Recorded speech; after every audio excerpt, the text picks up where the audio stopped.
Assalamualaikum warahmatullahi wabarakatuh. Perkenalkan, nama saya Nadia Afi Adani dengan NIM 212111255 dari Program Studi Hukum Ekonomi Syariah kelas 3G. Di sini saya akan menjelaskan mengenai materi perkuliahan fikih siasah pada pertemuan yang kelima, yaitu tentang wizarah. Materi yang pertama yaitu mengenai pengertian wizarah. Kementerian dalam terminologi Islam disebut wizarah. Secara bahasa diambil dari kata wazara yang artinya al-tishal atau berat. Imam Al-Marwadi menjelaskan 3 pendapat tentang asal-usul kata wizarah ini. Pertama, wizarah berasal dari kata al-wazar yang mempunyai arti beban. Hal ini dikaitkan dengan tugas wazir, yaitu membebankan tugas yang diamanahkan oleh khalifah kepadanya. Kedua, wizarah diambil dari kata al-malja yang mempunyai arti tempat kembali. Dinamakan demikian karena pendapat wazir dijadikan rujukan oleh imam atau khalifah dalam menentukan dan memutuskan kebijaksanaan negara. Yang ketiga, wizarah berasal dari kata al-azhar yang berarti al-zahar atau punggung atau tulang belakang. Ini sesuai dengan fungsi wazir sebagai tulang punggung pelaksana kekuasaan kepala negara. Sebagaimana halnya beban menjadi kuat tegak berdiri karena ditopang oleh punggung.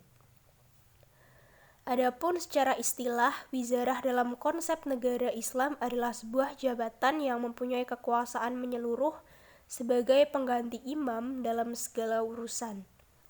Dari pengertian tersebut dapat dipahami, posisi wazir ialah sebagai pembantu kepala negara. Hal ini disebabkan oleh kepala negara tidak mampu menangani seluruh persoalan politik dan pemerintahan tanpa bantuan orang-orang terpercaya dan ahli di bidangnya masing-masing. Oleh karenanya, kepala negara membutuhkan bantuan tenaga dan pikiran seorang wazir. Selanjutnya yaitu sejarah wizarah. Yang pertama, wizarah pada masa Rasulullah. Praktek pemerintahan yang dilakukan oleh Nabi Muhammad sebagai kepala negara tampak pada pelaksanaan tugas-tugas yang tidak terpusat pada beliau. Dalam Piagam Madinah, beliau diakui sebagai pemimpin tertinggi, yang berarti pemegang kekuasaan legislatif, eksekutif, dan yudikatif. Tetapi walaupun pada masa itu orang belum mengenal teori pemisahan atau pembagian kekuasaan, namun dalam prakteknya, beliau mendelegasikan tugas-tugas eksekutif dan yudikatif kepada para sahabat yang dianggap cakap dan mampu. Dalam sejarah Islam, pengertian wazir sebagai pembantu dapat dilihat dari peran yang dimainkan oleh Abu Bakar dalam membantu tugas-tugas kerasulan dan kenegaraan Nabi Muhammad SAW. Abu Bakar memainkan peran penting sebagai partner setia Nabi Muhammad. Di antara yang tercatat dalam sejarah adalah kesetiaannya menemani Nabi Muhammad hijrah dari Makkah ke Madinah.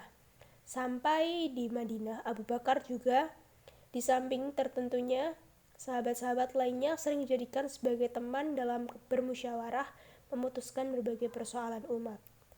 Pada masa terakhir kehidupan Nabi, Abu Bakar pun menjadi pengganti Nabi untuk mengimani umat Islam sholat berjamaah. Yang kedua, wizarah pada masa Khulafaur al-Rasyidun. Wazir pada masa Khulafaur Rasyidun dapat dilihat pada peran yang dimainkan oleh Umar bin Khattab pada Khalifah Abu Bakar. Ketika Abu Bakar menggantikan kedudukan Nabi sebagai khalifah, Umar adalah pembantu setia Abu Bakar. Kepadanya Abu Bakar menyerahkan urusan peradilan, namun meskipun prakteknya telah dilakukan pada masa ini, istilah wazir sendiri belum dikenal. Pada masa Khalifah Utsman bin Affan, seperti para khalifah sebelumnya, pemegang kekuasaan tertinggi berada di tangan khalifah, pemegang dan pelaksana kekuasaan eksekutif. Pelaksanaan tugas eksekutif di pusat dibantu oleh sekretaris negara dan dijabat oleh Marwan ibn Hakam. Selain sekretaris negara, Khalifah Utsman juga dibantu oleh pejabat pajak, kepolisian, dan pejabat keuangan. Yang ketiga, wizarah pada masa Bani Umayyah. Periode negara Madinah berakhir dengan wafatnya Khalifah Ali bin Abi Thalib. Tokoh yang naik panggung politik dan pemerintahan adalah Muawiyah bin Abi Sufyan. Maka dimulailah masa dinasti Umayyah. Pada masa dinasti Umayyah juga tidak ada perubahan yang prinsip dalam pemerintahan, kecuali hanya sistem pemerintahannya yang berubah dari sistem yang demokratis menjadi monarki absolut. Di samping itu, sistem suksesi yang juga tidak dilakukan melalui musyawarah tetapi melalui warisan atau penunjukan kepala negara sebelumnya. Pada masa ini juga belum dikenal kata wazir. Dinasti ini hanya melanjutkan menyempurnakan lembaga formal yang telah ada sejak zaman Umar. Hanya saja pelaksanaan lembaga kenegaraan dinamakan dengan khatib, al-hajib, dan diwan. Selanjutnya yang keempat yaitu wizarah pada masa Bani Abbas. Pada masa Bani Abbas, jabatan wazir memperoleh definisi khasnya sebagai menteri utama atau wakil sang penguasa. Wazir Tafidul yang terkenal pada masa Bani Abbas adalah keluarga Al-Banarki. Khalifah Harun al-Rasyid mengangkat Yahya bin Khalid al-Bamarki dan memberinya kewenangan yang besar dalam pemerintahan. Aku menyerahkan urusan kenegaraan ini kepadamu untuk mengatur rakyat. Laksanakanlah sesuai dengan apa yang menurutmu benar. Engkau boleh mengangkat dan memecat siapa yang engkau anggap perlu.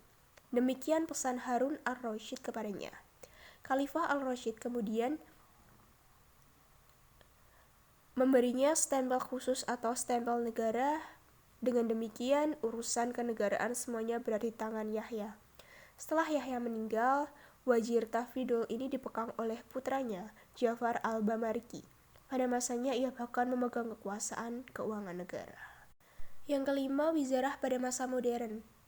Pada masa modern, setelah dunia Islam mengalami interaksi dengan Barat, pembentukan kewaziran atau Dewan Menteri ini disesuaikan dengan kebutuhan masing-masing negara. Secara umum, terdapat dua model kementerian yang dipraktikkan di dunia Islam. Yang pertama adalah model presidensil.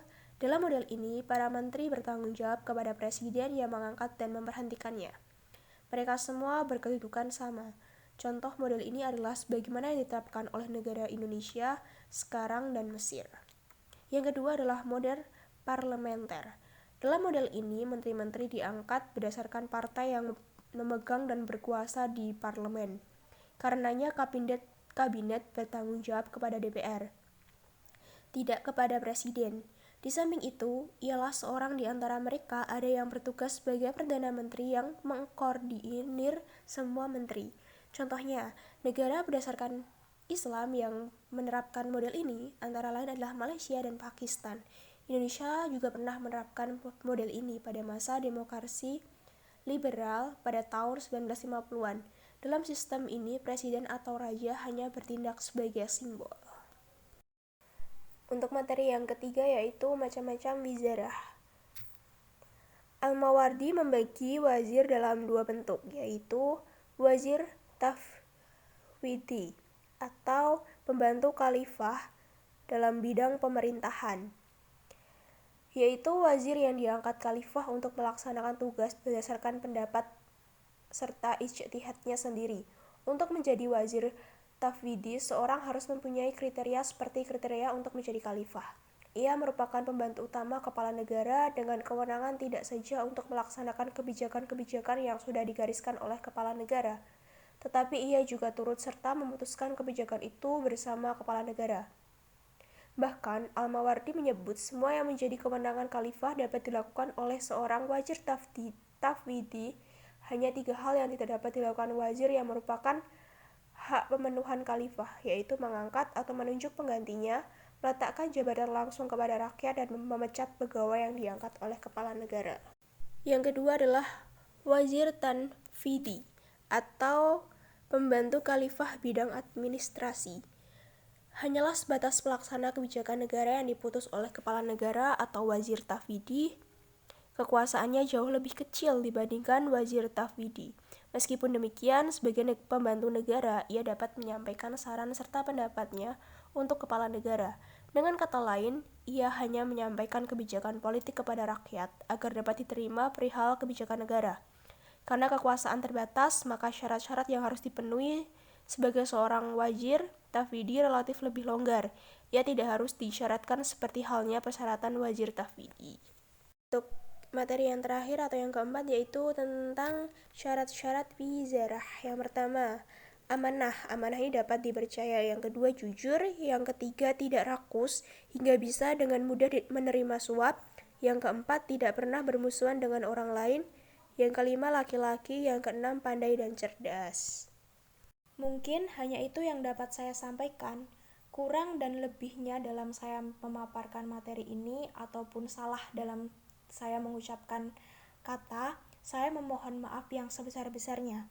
Semoga apa yang saya sampaikan dapat bermanfaat bagi kita semua. Sekian dari saya. Wassalamualaikum warahmatullahi wabarakatuh. Terima kasih.